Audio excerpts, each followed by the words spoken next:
Welcome back to Prove It To Me. I'm your host, Dr. Matt Law. If you look around any major city, college campus, and honestly even the suburbs these days, you are going to see them. I am convinced that they reproduce in the dark. They are scattered across sidewalks, abandoned in decorative bushes, and occasionally zipping past you at 15 miles per hour, piloted by a guy in a business suit holding a half-calf oat milk latte. I am talking about, of course, electric scooters. The e-scooter revolution is well underway, and with any new mode of transportation comes a whole new wave of incident data. I was scrolling through Safety and Health magazine recently, which is a fantastic publication, by the way. I read it all the time. And I came across a short news brief titled, "Younger boys are most likely to be injured on e-scooters," study finds. Now, trade magazines do a great job of giving us the highlight reel. They give you the quick, actionable bullet points you need to stay informed while you're drinking your morning coffee before the daily site walk. But they only have so much word count. A 300-word news brief simply cannot capture the nuance of a 10-page peer-reviewed academic paper. So, I did what we do on this show. I pulled the original study to see what was left on the cutting room floor. And it turns out, the highlight reel missed the actual game. Today, we are going to look at the original peer-reviewed paper. We're going to look at the massive limitations of the database the researchers used, and because I know what you are thinking, Dr. Law, why are we talking about 12-year-olds on scooters when we've managed to be consistent recently in talking about occupational safety and health? I promise we are going to tie this directly into OSH. Because if you think micromobility isn't impacting your workforce, your commuting risk, or your campus safety programs, you are kidding yourself. Let's get into it. Let's start with the summary provided by the Safety and Health magazine. It hits the big, flashy numbers perfectly. The article states that researchers at Johns Hopkins University explored e-scooter injuries among kids using data from 2020 to 2024 from a nationally representative sample of U.S. emergency rooms. The big takeaway? Boys 17 and younger accounted for nearly 71% of the more than 2,100 recorded injuries. They noted that around 42% of those injuries occurred in 2024 alone, which is a massive, aggressive spike. They break it down a bit further. Kids aged 11 to 14 suffered 38.3% of the injuries. The most common ailments were fractures, dislocations, strains, sprains, and soft tissue injuries. Then, the article quotes the study's co-author, Dr. Mary Beth Howard, from a press release. It says, use of e-scooters also increases the risk of traumatic brain injuries. Contributing factors include greater risk-taking and less frequent use of helmets. The article concludes by saying these incidents support the move by local governments to place age restrictions on e-scooters. On the surface, that makes perfect sense. Boys do dumb things. I was one. I have the scars and the lingering joint pain to prove it.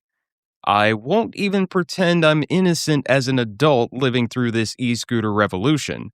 Fun fact, I have never been on an e-scooter while completely sober, and I have almost always ridden them, ironically, with a group of other safety professionals who were also not completely sober.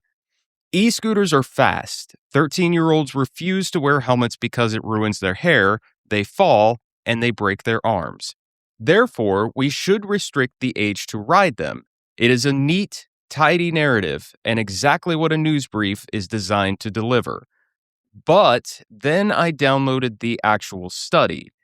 It was published in the journal Injury in 2026, authored by Mary Beth Howard, Laura Pritchett, and Joanna S. Cohen out of Johns Hopkins. The title of the paper isn't Boys Get Hurt on Scooters. The title is Disparities in Incidence and Severity of Electric Scooter Injuries in Children. The primary focus of this paper wasn't actually about behavioral risk-taking or helmet use. It was about health equity and systemic infrastructure failures. When you read the actual study, you find a slightly different reality regarding the data. First of all, the news brief puts a heavy emphasis on traumatic brain injuries. Yes, head injuries happen, but they were not the predominant outcome by a long shot. Head and neck injuries only accounted for 8.8% of the diagnoses. The vast majority, over 77%, were musculoskeletal like fractures and soft tissue injuries like lacerations. But more importantly, let's talk about helmets. The press release highlighted the lack of helmet use as a contributing factor. But do you know how many times helmet usage was actually measured in this study? 0. In the limitations section of the paper, the authors explicitly state, additionally, NEISS does not capture helmet use, riding behavior, crash location, or other contextual factors that influence injury risk and severity. The researchers were referencing other observational studies in their discussion section that show e-scooter riders generally don't wear helmets. This is a highly logical assumption, but it wasn't a finding of this dataset. Now, let's look at the nuance that got left out of the magazine. The entire point of the paper was to examine socioeconomic disparities. The researchers hypothesized that Black and Hispanic children are overrepresented in e-scooter injuries, and the data supported this. Black and Hispanic children accounted for about 16% of the e-scooter injuries, whereas they only represent about 13% of all pediatric injury mechanisms in this specific dataset. Why does this matter? Because context matters. The researchers point out that e-scooters are an affordable mode of transportation, often concentrated in urban areas. Furthermore, infrastructure disparities, like a lack of protected bike lanes and poorer road maintenance, elevate the risk for these specific communities. It's not just kids taking risks. It's kids using these devices in areas with hostile infrastructure, increasing their exposure to hazards. That is a systemic root cause, and as safety professionals, that's the gold we are looking for. Now, while I appreciate the researchers' focus on infrastructure and equity, we have to put this study through our usual critical lens, because there are some massive limitations here that affect how much weight we can give this data. Number 1, the missing data void. If you look at Table 1 in the study, they break down race and ethnicity. For race, a staggering 24.2% of the cases were listed as not stated. For ethnicity, 29.1% of the cases were listed as unknown. Over a quarter of their dataset is effectively a shrug emoji.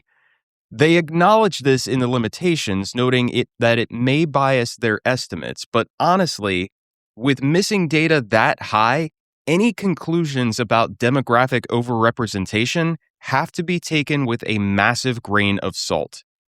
Number 2, the ER-only filter. The NEISS database only captures injuries treated in participating emergency departments. It completely excludes outpatient clinics, urgent care centers, and primary care doctors. We've all been there. Unless a bone is making a 90-degree turn where it shouldn't be, you're not going to the ER. You're taking your kid to the urgent care down the street to avoid a 6-hour wait and a bankrupting copay. Because this study only looks at ER data, less severe injuries are heavily underrepresented. We are only seeing the tip of the iceberg, which skews the perception of how dangerous these devices actually are.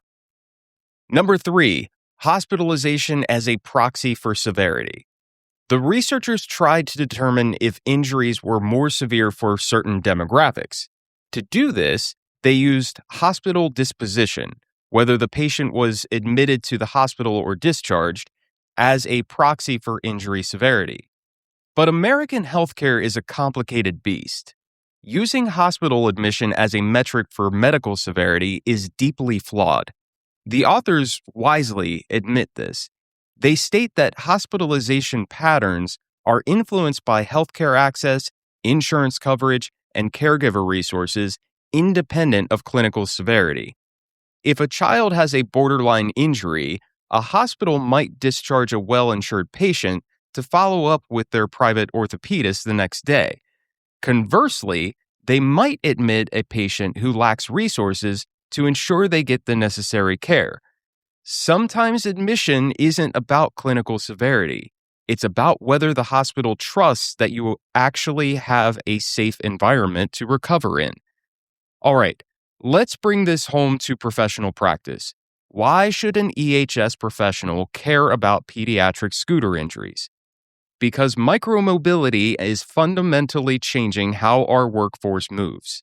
First, the last mile commute. If you manage safety for an organization in an urban center, your employees are using e-scooters. They take the train or bus into the city and then they rent a Lime or a Bird scooter for that last mile to the office. While commuting injuries generally fall outside of OSHA recordability, they absolutely impact your organization. They impact healthcare costs, absenteeism, and productivity. The systemic issues identified in this study, poor infrastructure, lack of protected lanes, poor road maintenance, those apply to your adult workers just as much as these kids. If your office is located in an area with hostile infrastructure, your workers are at risk every morning. Tell your workers, we know you use these. Here is how to navigate the blind intersections near our building safely. Second, campus mobility. Many large tech companies, manufacturing facilities, and corporate campuses actually provide e-scooters or e-bikes for employees to get between buildings. Listen to me very carefully. The second your company provides the equipment on company property, you have adopted a massive occupational hazard. God help your workers' comp premiums if you haven't thought this through. This study shows that e-scooter incidents are rising rapidly, up to 42% in a single year.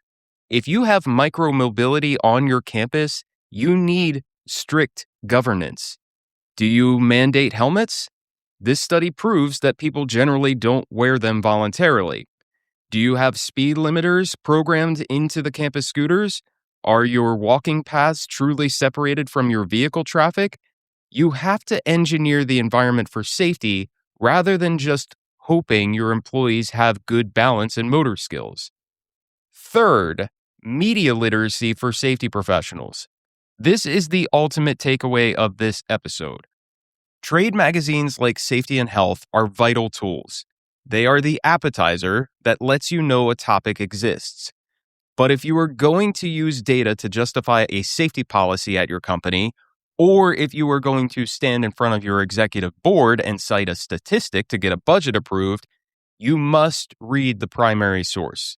Check the limitations. Understand the nuance between systemic infrastructure failures and behavioral choices. Magazines give you the spark. It's your job to read the fire. That is going to do it for this episode of Study Finds. I highly encourage you to go read the full study. It really is an interesting look at how socioeconomic and environmental factors dictate risk exposure. I will link both the news article and the original Johns Hopkins study in the show notes so you can compare them for yourself. If you are dealing with micromobility on your campus, I'd love to hear how you are managing it. Shoot me an email at contact@proveitpod.com. Are you geofencing speed limits? Are you banning them entirely? Let me know. If you got something out of today's episode, do me a favor and leave a rating or a review on Apple Podcasts or Spotify. It helps the algorithm and it helps other safety professionals find the show. As always, stay safe, read the methodology section, and I'll catch you on the next one.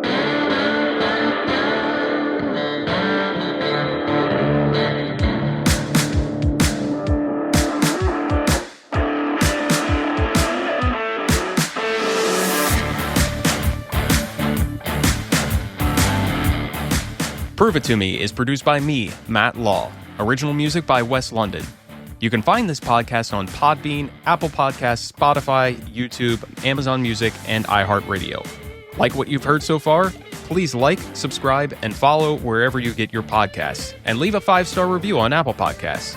Got questions about what we talked about or research that you want to share? Send an email to contact@proveitpod.com. The views and opinions expressed in this podcast are those of the host and its guests and do not necessarily represent the official position, opinion, or strategies of their employers or companies. Examples of research and data analysis discussed within this podcast are only examples. They should not be utilized in the real world as the only solution available, as they are based on very limited, often single use case, and sometimes dated information. Assumptions made within this discussion about research and data analyses are not necessarily representative of the position of the host, the guests, or their employers or companies. No part of this podcast may be reproduced, stored in a retrieval system, or transmitted in any form or by any means, mechanical, electronic, recording, or otherwise, without prior written permission of the creator of the podcast. The presentation of the content by the guests does not necessarily constitute an active endorsement of the content by the host.